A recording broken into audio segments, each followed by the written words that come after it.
Buenas noches.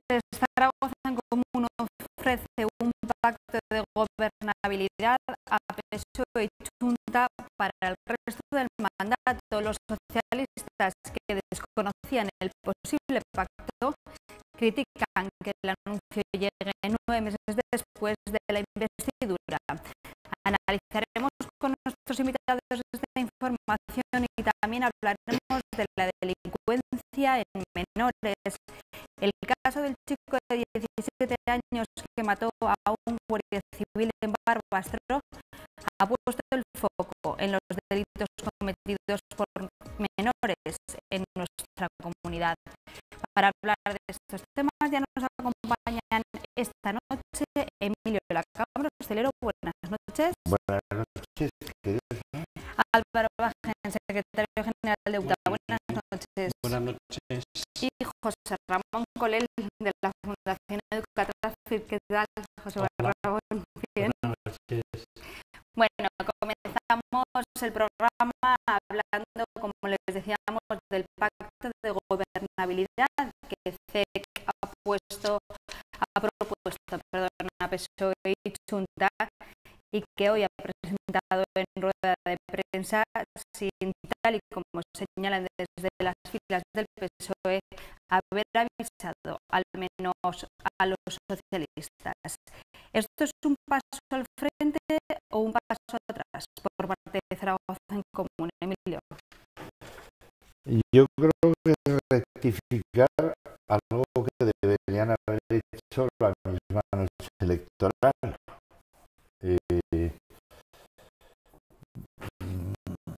Y quiero recordar, por ejemplo, lo que fue la primera corporación municipal del Ayuntamiento de Zaragoza, que a pesar de que había una mayoría de izquierdas, PSOE, PC y PT, se le dio una concejalía a un concejal de Unión de Centro Democrático, a Antonio González Triviño. Quiere decir que estar gobernando en minoría, creo que la misma noche electoral deberían haberse planteado el abrir el gobierno municipal a una mayoría estable, que evidentemente eran efectivamente PSOE y Junta. Era algo de manera que rectificar es de sabios. En este caso yo aplaudo esa iniciativa. No sé, por la información que estáis dando, si efectivamente antes de lanzarlo a la opinión pública, si no hubiera sido primero necesario juntarse con los representantes de los otros dos partidos y haber hablado con ellos para lanzarlo a la opinión pública y bueno, y llegar a un acuerdo. Pero bueno. Álvaro. Bueno, aquí estamos lo mismo que con el gobierno de la nación. Nos encontramos con que una administración, un gobierno como el Ayuntamiento de la ciudad de Zaragoza tiene un componente de gestión y técnica muy importante. Y luego, cuando se quieren desarrollar programas políticos concretos, tiene que haber acuerdos, porque si no, pues te los están tumbando todos. Por lo tanto, se queda, si no hay programa político que se pueda desarrollar porque te lo tumban, se queda fundamentalmente en mera gestión.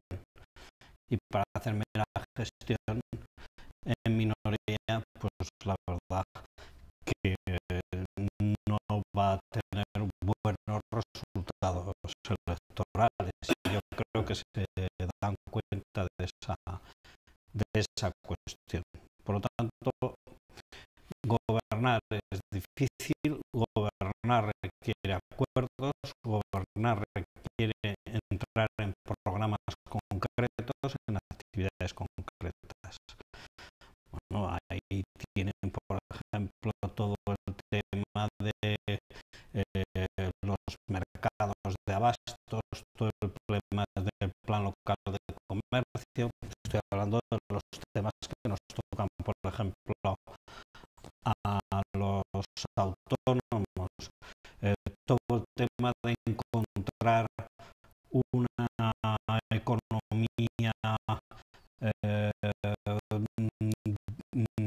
economía para la ciudad de Zaragoza que sea sostenible, que sea progresista y que genere puestos de trabajo.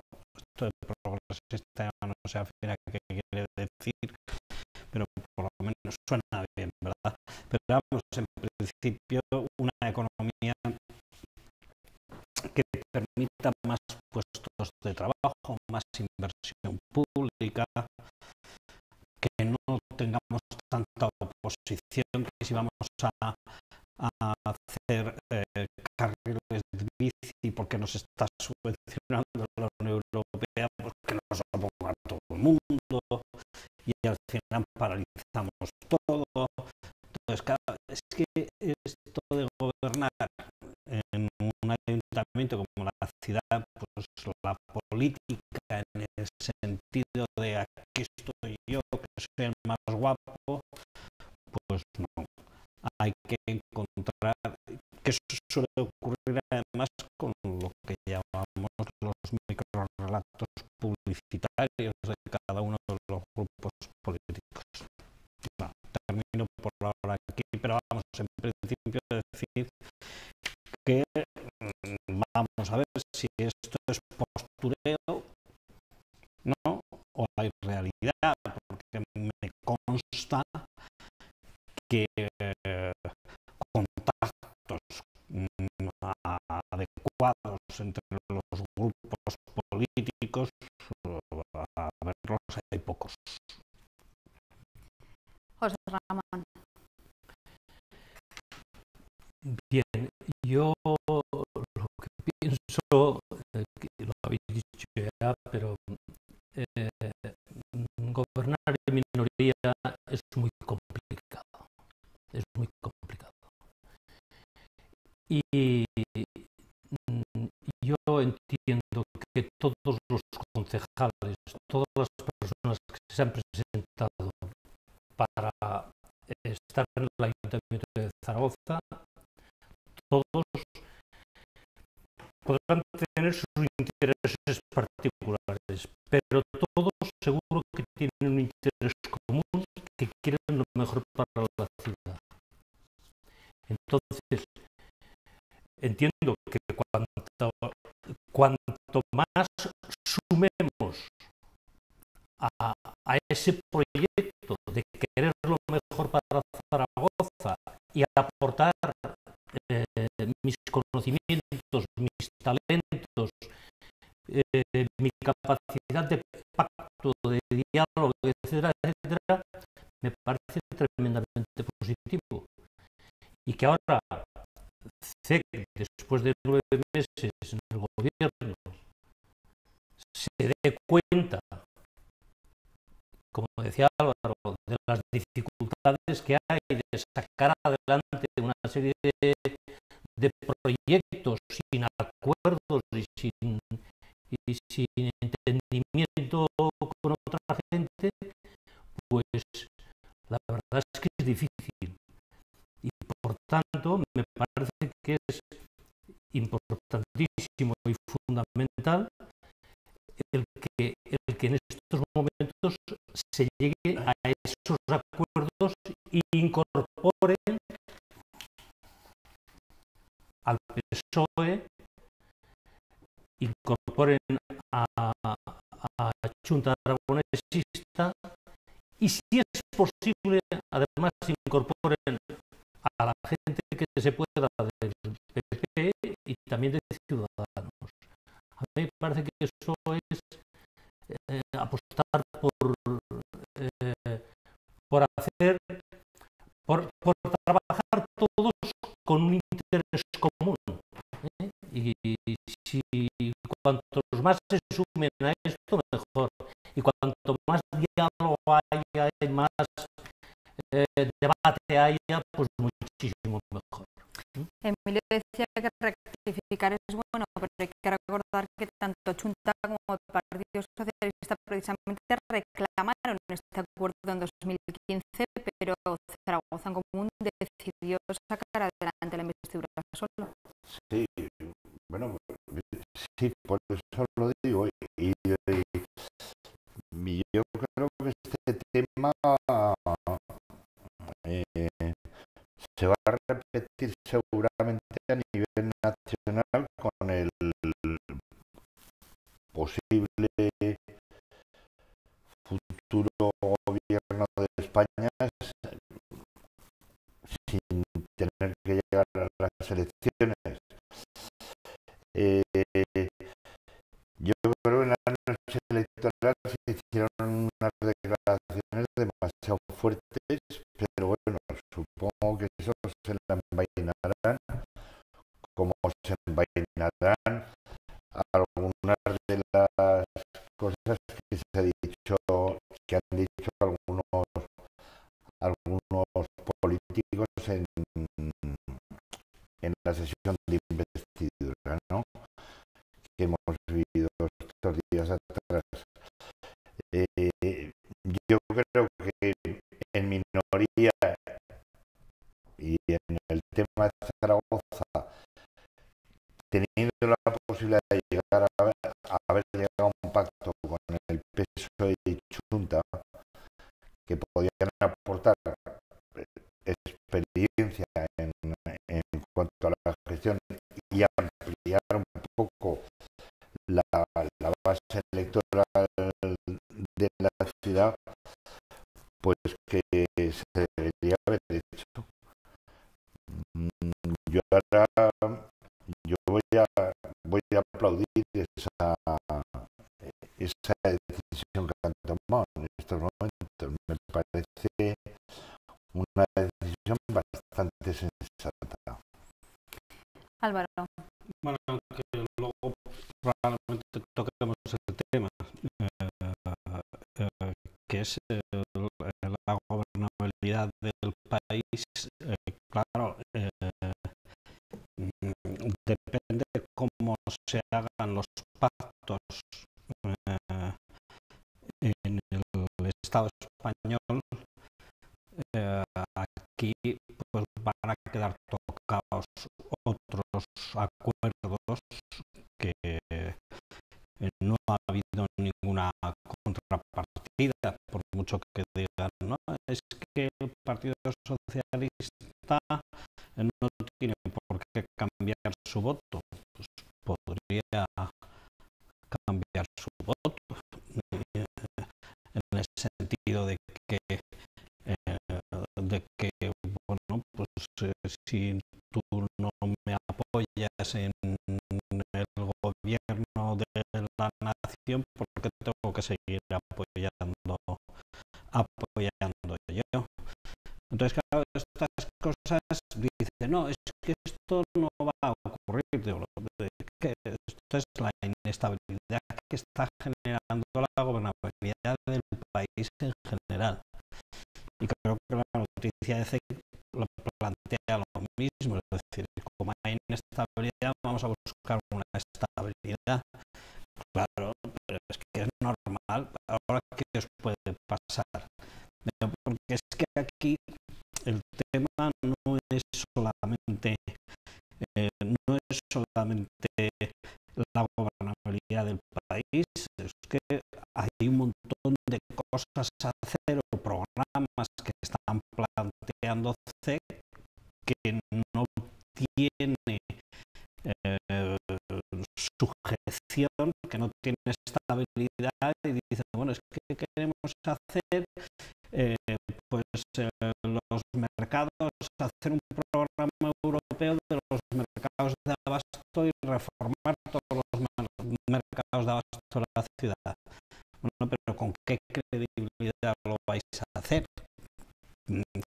¿Con cuánto tiempo tenéis vosotros para hacer ese programa? Pues hay una inestabilidad. Hablamos de esto como podemos hablar de muchas otras cosas más. Consecuentemente, está claro que hay que buscar esa estabilidad. ¿Se va a encontrar?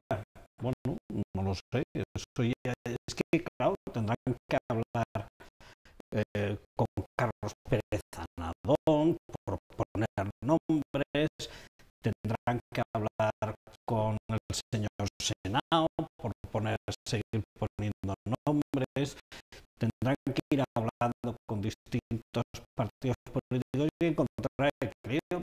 Cada eso se habla normalmente, y no me quiero extender, se habla normalmente los presupuestos. Se ha hablado en los presupuestos para esto. Se ha hablado, pues bien, me callo, pero yo creo que se ha hablado poco. José Ramón. Yo creo que en este momento Zaragoza está en un momento decisivo de su historia. Vamos a ver, me explico. Zaragoza está en un lugar geoestratégico de primer nivel a nivel nacional. A unos cientos de kilómetros de Zaragoza todo es un páramo. Y Zaragoza es el único centro de atracción fuerte para cualquier cosa. Lo hemos visto con el proyecto de Puerto Venecia. Puerto Venecia ha sido, desde que se abrió, un foco de comercio y de gente que viene de La Rioja, de Navarra, de Soria, de Lérida, de Guadalajara, de Teruel. Bueno, creo que es impresionante la gente que viene a estos temas. En estos momentos que se están hablando de proyectos nuevos en Zaragoza, que sean foco de atracción, que sean foco de comercio, que sean foco de que la gente venga a... Me parece que es importantísimo sumar todos los talentos, todas las fuerzas, todas las oportunidades posibles de gente que se sume a esto. Y para esto, los grandes pactos, me parece fundamental y me parece tremendamente interesante que se apueste por todo esto. Lo que ocurre es que en esa línea en la que comentas de los grandes proyectos urbanísticos, parece que Zaragoza en Común, o más bien el Partido Socialista, difiere bastante de la posición de Zaragoza en Común. Sí, sí. Bueno, pero precisamente, si quieren sumar, que se pongan a hablar de estos temas, pero que no los quiten de un plumazo, que me parece que es lo terrible del tema, sería este. Yo quería introducir un elemento conceptual para CEC, que es fundamentalmente que las contradicciones que existen en la sociedad ya no son tanto, digamos, empresario, trabajador, que las hay, para eso hay sindicatos, ya no son tanto PP, PSOE, que lo hay, ¿no? O PP, o los grupos bipartidistas y los no bipartidistas. No, todo eso no sirve. Las contradicciones en este momento son entre unas políticas de austeridad y unas políticas de inversión. Y esas contradicciones entre el 1%, que servirá para luego, entre el 1% de la población y el resto. Entonces, claro, entender como enemigos a todo Cristo, ¿no? Y dividir a la población pues, entre los nacionalismos, entre derechas, izquierdas, bipartidistas y generar incluso situaciones de rencor, porque se habla hasta con rencor, con ese bipartidismo, con esas oposiciones, pues nos llevan a todo esto, nos llevan a todo esto. Que no, que esa contradicción hay que elevarlas, estas contradicciones hay que elevarlas, lo está haciendo Sanders, el demócrata del Partido Demócrata norteamericano. Hay que elevar las contradicciones. Y que las contradicciones entre los ciudadanos zaragozanos son mucho menores y por lo tanto hay que hacer política. Emilio. Sí, yo suscribo absolutamente eso. Yo creo que repito lo mismo que he dicho al principio, que esta medida la tenían que haber decidido precisamente la misma noche electoral. La noche electoral, y quiero recordar un programa que lo debatimos, que no se puede decir que vamos a conquistar el Palacio de Invierno, porque el Palacio de Invierno primero está muy lejos y probablemente ya no sabemos ni dónde está el Palacio de Invierno. Entonces, gobernar desde posiciones de izquierda progresistas se podría haber hecho perfectamente sin llegar a esta situación. Y repito, que es que además, si quieres aprobar los presupuestos, si quieres dinamizar esta ciudad desde una perspectiva de izquierda, son tus aliados naturales. Nos guste o no nos guste, o les guste o no les guste, pero son sus aliados naturales.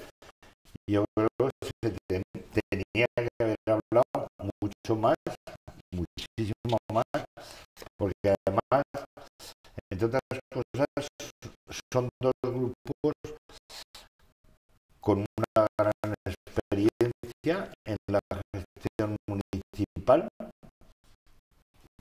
Puede ser discutible la gestión que han hecho, puede ser discutible,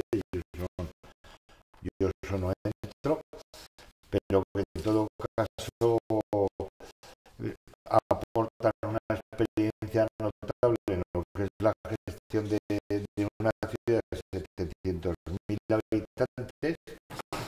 Y por otro lado, además, hay que pensar precisamente en esas clases populares para las que Zaragoza en común es digamos, el que se ha ofrecido para redimir a ese colectivo social que lo está pasando mal.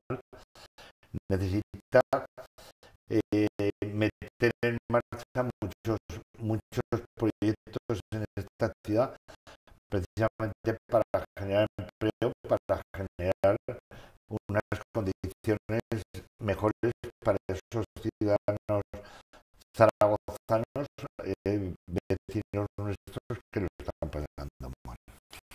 Bueno, en los próximos días está previsto que estos tres grupos municipales se reúnan, así que les contaremos lo que se sepa. Vamos cambiar de tema. Vamos a hablar ahora, si les parece, de los delitos cometidos por menores a raíz del caso del joven de 17 años que mató a un guardia civil en Barbastro. En 2015 se contabilizaron en Huesca, por ejemplo, 84 delitos de carácter grave, una cuarta parte en el ámbito familiar. Se trata de un problema que requiere medidas preventivas, pero también penas ejemplarizantes. No sé si consideráis que las que hay son suficientes. Álvaro, como abogado. Estamos hablando de menores, me imagino, ¿no? Sí. Y por lo tanto, además menor de 17 años, porque no es lo mismo desde 14 a 16 que de 16 a 18 que tienen 10. Hombre, hay una regulación bastante pormenorizada, es una ley orgánica de responsabilidad penal de los menores, ley 5/2000, que tiene en cuenta el carácter sancionador de los delitos que puede haber cometido el menor, pero también el carácter educativo. Y esta es nuestra legislación y los principios básicos que tiene nuestro derecho, que es derecho occidental y derecho europeo. ¿Qué quiere decir? Que evidentemente hay que proteger también a la víctima, pero también es un carácter educativo. ¿Por qué un menor comete un delito? No es lo mismo, por lo tanto, un delito cometido por una persona adulta que por un menor. ¿Por qué? Porque se entiende que ese menor está en una edad que aún puede ser educado. Así, por ejemplo, se dice en la ley orgánica, hasta los 14 años se entiende que no pueden cometer delitos graves, se entiende. Y de hecho hay muy pocos delitos cometidos desde hasta los 14 años. De los 14 a los 16 hay un tratamiento educativo muy profundo, y de los 16 a los 18 el tratamiento educativo no es tan profundo y es más sancionador. Es decir, que estamos en unos niveles distintos. ¿Qué quiere decir con esto? Que yo creo que la legislación española está suficientemente consolidada. No le demos a la ley lo que no hace la sociedad civil, que es lo que sería la estructura moral o ética de la sociedad civil.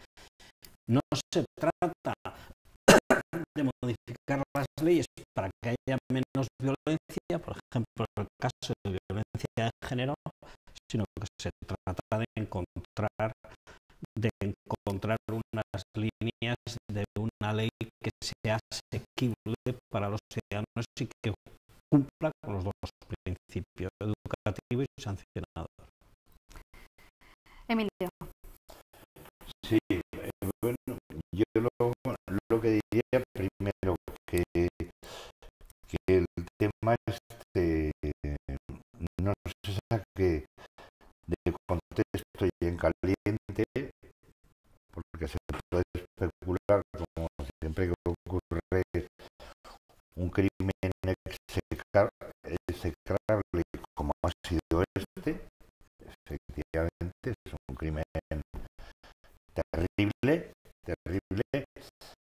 pero no queramos tratar de cambiar la legislación que hay de menores en caliente, porque creo que sería un error. Y por otra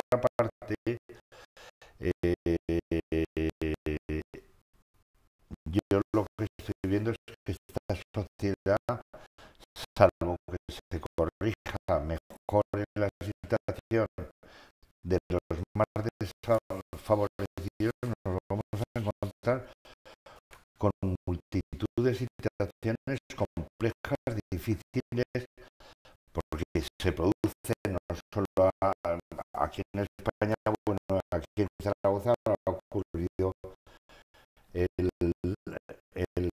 terrible asesinato del guardia civil, pero bueno, vemos en sociedades desarrolladas, como por ejemplo Estados Unidos, que menores están cometiendo crímenes terribles, ¿no? Yo creo que forma parte del modelo social que estamos buscando. Y por otra parte, yo creo que estos chavales que cometieron el delito, o el que cometió el delito con el agente de la Guardia Civil, desde luego la situación del personal, su ámbito familiar, su ámbito social, es muy difícil que no salga alguien pues con esas actitudes, ¿no? Yo creo que hay que entrar también en analizar cómo son las condiciones sociales en las que se está desarrollando una parte de la infancia. Es decir, si la sociedad no da respuesta a esos chavales jóvenes mediante la posibilidad de un puesto de trabajo o a sus padres, porque probablemente también en el caso que nos ocupamos, probablemente también haya influido la situación social de sus padres, pues nos podemos encontrar con situaciones de estas. Complicado, José Ramón. En primer lugar, hay una cosa que son necesarias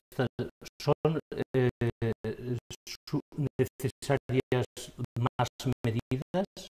Bueno, pues yo diría que para un menor de 17 años que acaba de cometer, pues, acaba de la muerte, ha ocasionado la muerte de un guardia civil, pues creo que el internamiento inmediato como medida cautelar en un centro de menores privado de libertad, y que eso se pueda prolongar durante 10 años, incluso que eso se llegue a cumplir y que se llegue a realizar este internamiento más tarde en prisiones, pues creo que es de momento suficiente, o si hay que prorrogarlo, se prorroga, ¿no? Me parece que este tema no hay ninguna duda en que esto es así. Pero yo me volcaría más en el aspecto educativo, de las familias. ¿Qué responsabilidad pueden tener las familias? A mí eso me parece tremendamente importante. Pitágoras ya lo decía: educad a los niños y no se tendrá que castigar a los hombres. Me parece que es muy importante. Hoy día las familias, en muchas ocasiones, como decía Emilio, posiblemente hay diferentes circunstancias sociales, etc. Pero en muchas ocasiones al tema educativo de los hijos quizás se le dedica menos tiempo. los niños a tempranas edades requieren que se les ponga límites, que se les ponga límites, que se les diga hasta aquí tú puedes llegar, de aquí no puedes pasar, ¿eh? Y que cada día un chico reciba su ración diaria de no es. No a esto, no a esto, no a esto. En algún momento hay que decir que sí, pero muchas veces hay que decir que no. Y poniendo sus límites necesarios. Porque de lo contrario, el decir permanentemente que sí, mi niño lo tiene que pasar bien, estamos convirtiendo a un niño en niño mimado. Y un niño mimado es un niño potencialmente problemático. Bien, yo simplemente digo esto porque es que el tema de las familias es tremendamente importante y no delegarlo ni en las escuelas ni que en la sociedad, etcétera, etcétera. Es una responsabilidad de los padres fundamentalmente. Lógicamente colaboran las escuelas y otros órganos sociales. Bueno, vamos a concluir nuestro programa de hoy. Nos quedan tan solo 4 minutos analizando las negociaciones de gobierno a nivel nacional. Hemos comenzado con esos acuerdos de gobernabilidad aquí en Zaragoza. Vamos a analizar qué está pasando a nivel nacional. El líder del Partido Socialista, Pedro Sánchez, insta a Pablo Iglesias a que salga de la zona de confort, según sus propias palabras, y dice que no descarta un gobierno de coalición. ¿Qué veis más posible? ¿Una investidura o nuevas elecciones, José Ramón? A ver, yo creo que lo que se está haciendo mal. O sea, la sociedad española ha dicho, señores, tienen que pactar, tienen que llegar a acuerdos. Esto lo supo interpretar muy bien José María Aznar cuando le investigaron por primera vez. A la siguiente día digo, tengo que negociar, esto no puedo gobernar yo solo. Y gobernó pactando. ¿De acuerdo? Entonces, si yo tengo que pactar, lo que no puedo es empezar el primer día, como le decía, me parece Emilio, empezaba a insultar, a agredir, a no sé qué, al contrario, y decirle todo lo mal, todo lo no sé, no señor. Yo tengo que empezar a halagarle, a decirle lo bien que lo encuentro, lo fotogénico que es, la buena calidad de voz que tiene, etcétera, etcétera, para cautivarle. Si yo quiero negociar con alguien, tengo que hacer eso. Y si no hago eso, estoy haciéndolo mal. Los políticos en este momento necesitan dos cuestiones. Una, reflexión. ¿Qué es lo que quieren? ¿Quieren lo mejor para España? Si llegan a esa conclusión, necesitan una cosa, formación. Formarse en el pacto y la negociación. Que esto es fácil de hacerlo. Por favor, pero que se pongan a ello. Emilio. Sí. Bueno, yo lo que creo firmemente que van a llegar a un acuerdo, si no sería una especie de desprecio a la ciudadanía si no consiguen formar un estable, creo que sería un insulto a todos los votantes, porque es decirles que su voto no ha servido para nada porque los resultados que se han obtenido han creado ese Parlamento. Yo lo que creo es que se debe sentar a negociar con los programas, un programa de mínimos. Además, yo creo que eso es posible hacerlo, un programa de mínimos para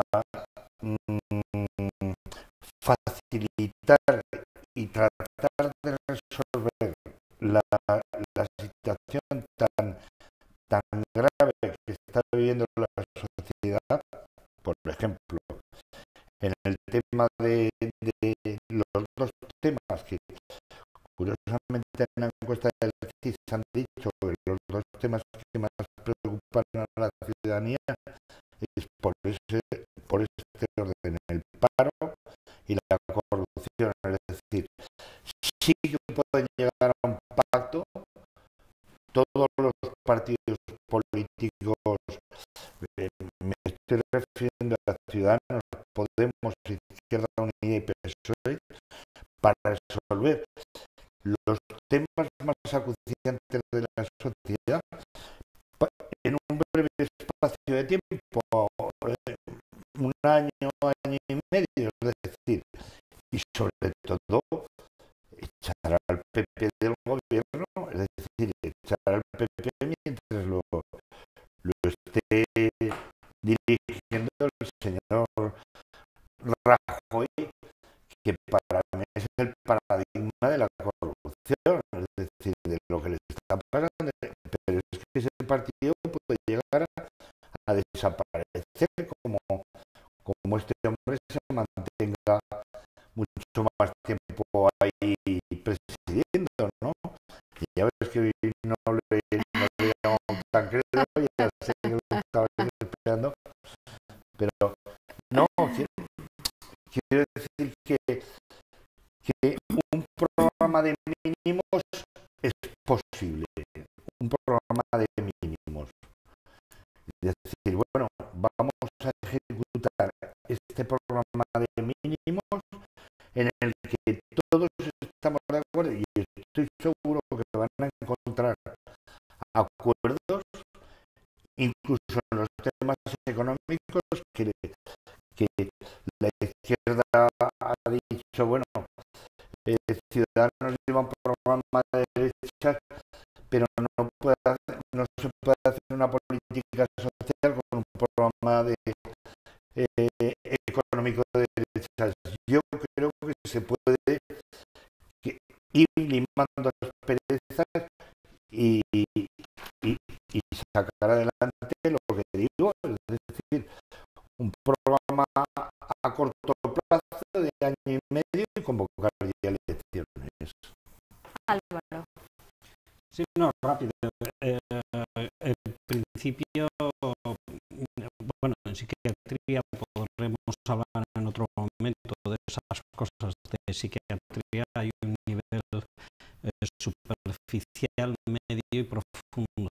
En un nivel superficial, pues todo es postureo, son imágenes, Entonces, claro, en un nivel superficial la política actualmente pues tiene mucho postureo, pero ya vamos al sustrato profundo. ¿Qué es lo que nos estamos ventilando aquí? Y aquí entramos en contradicciones importantes. Yo he dicho que la contradicción va a ese 1%.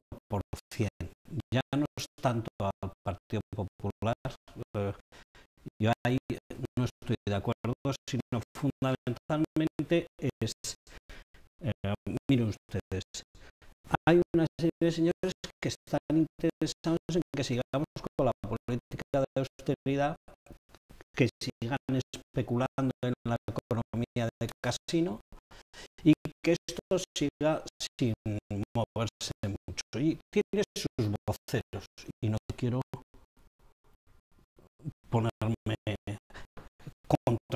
sus voceros, porque los tenemos muy cercanos cuando vamos a depositar dinero en los bancos.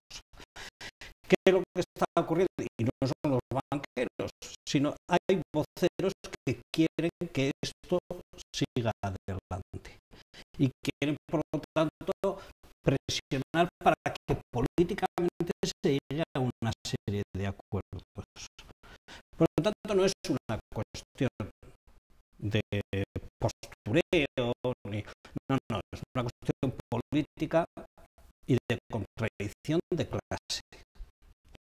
Entonces, ¿qué es lo que está ocurriendo en este momento? Que este país que necesita, lo hemos dicho, por un lado, inversión, más inversión, y necesita, por otro lado, más ocupación. Y eso se consigue, aquí hay 7 puntos, 7 ejes que han hecho Ciudadanos y el Partido Socialista, y uno de ellos es sexto, me interesa mucho sexto, con relaciones con la Unión Europea. Nos vamos a poner de acuerdo porque en el 2017 el Banco Central Europeo puede dejar de soltar dinero a la deuda pública y tenemos que regularizar la economía de 8.000 millones y nos están diciendo que a ver qué hacemos aquí.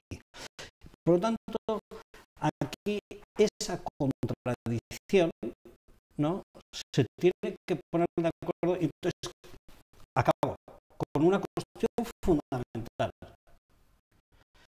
Los microrrelatos nacionalistas de todo tipo, me refiero al patriotismo español y al patriotismo catalán o cualquier, hay que aparcarlos, y me refiero hasta Podemos también, hay que aparcarlos, porque la contradicción es otra, y hay que resolver esa contradicción, y los ciudadanos nos tenemos que poner de acuerdo y tenemos que imponer que eso se hagan acuerdos de gobernabilidad, pero más inversión pública.